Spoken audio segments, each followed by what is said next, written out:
Mirë se erdhe në botën ku askush nuk është i pafajshëm. Sekrete shqiptare, vendi ku rrëfimet më të thella, më të ndaluara dhe më të pathëna të shqiptarëve marrin zë. Na bëni subscribe për histori të ndryshme.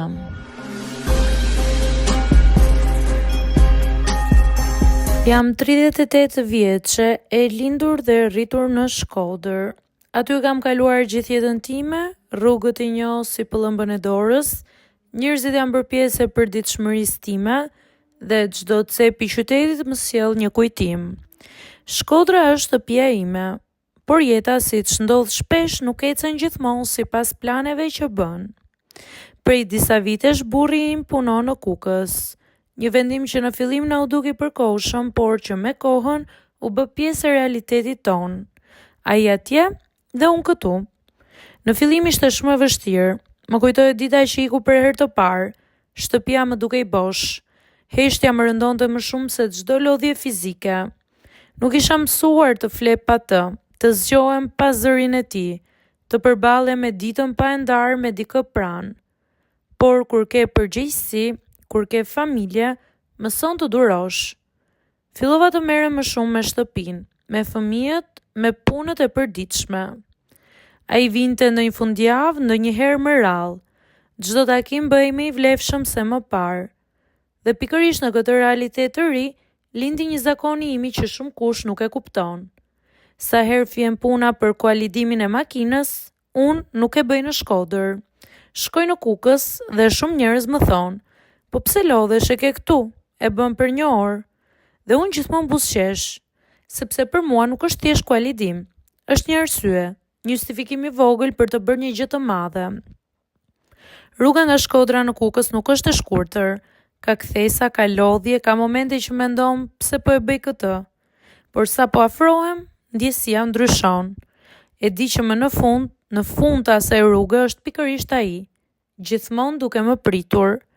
Ndonjëherë më pret e dera e punës, ndonjëherë më del përpara rrugës. Edhe nëse është i zënë, gjen një mënyrë për të më takuar. Në ato momente më duket sikur nuk ka kaluar asnjë ditë larg. Më përqafon fort, më pyet për gjithçka, edhe gjërat më të vogla që në telefon nuk kanë të njëjtën ndjesi. Pastaj shkojmë për të bërë kualidimin. Për të tjerët është një proces i zakonshëm. Për mua është thjesht pjesa zyrtare e gjithë asaj dite. Ai kujdeset për gjithçka, flet me kolegët, rregullon dokumentet, sigurohet që çdo gjë të shkojë si duhet. Unë e shoh dhe mendoj sa shumë më ka munguar, sa shumë më mungon çdo ditë. Pasi mbaron puna, fillon pjesa që unë e pres më së shumti. Ulemi për një kafe, flasim gjatë, qeshim. Ndonjëherë shkojmë për drekë, diçka të thjeshtë, po që për mua ka më shumë vlerë se çdo restorant i shtrenjtë. Nuk është ushqimi që ka rëndësi, është fakti që ne jemi bashkë, që mund të flasim pa nxitim, mund të shoh në sy, jo vetëm në ekran.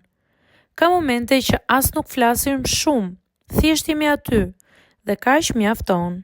Pastaj vjen momenti që duhet të iki, dhe ai është gjithmonë më i vështiri. Sa po mësohesh sërish me praninë e tij, duhet të largohesh. Kthehem në Shkodër me një ndjesi të përzierë. E trishtuar që po largohem, por edhe e mbushur sepse e takoj. Kalojmë kohë bashkë në këtë mënyrë. Kujtuam akoma pse jemi bashkë pavarësisht distancës. Njerëzit shpesh nuk e kuptojnë këtë zgjedhje timen. Thonë që unë lodhem kot, harxoj kohën dhe naftën kot për një rrugë aq të gjatë. Por ata nuk e shohin si unë. Për mua ajo rrugë nuk është lodhje, është një investim për të mbajtur marrëdhënien time. Sepse në jetë ndonjëherë nuk e ke luksin të jesh gjithmonë pranë atij që ti do. Dhe kur ndodh kjo, duhet të gjesh mënyra. Edhe në gjërat më të vogla, edhe në rastin e një kualidimi makine. Dashuria nuk mbahet vetëm me fjalë, mbahet me përpjekje, me zgjedhje, me sakrificat vogla që për të tjerët duken të çuditshme, po për ty kanë shumë kuptim. Edhe për mua e rrugë drejt Kukësit është më shumë se një detyrim. Është mënyra ime për të mos e lënë largësinë të na ndajë përfundimisht.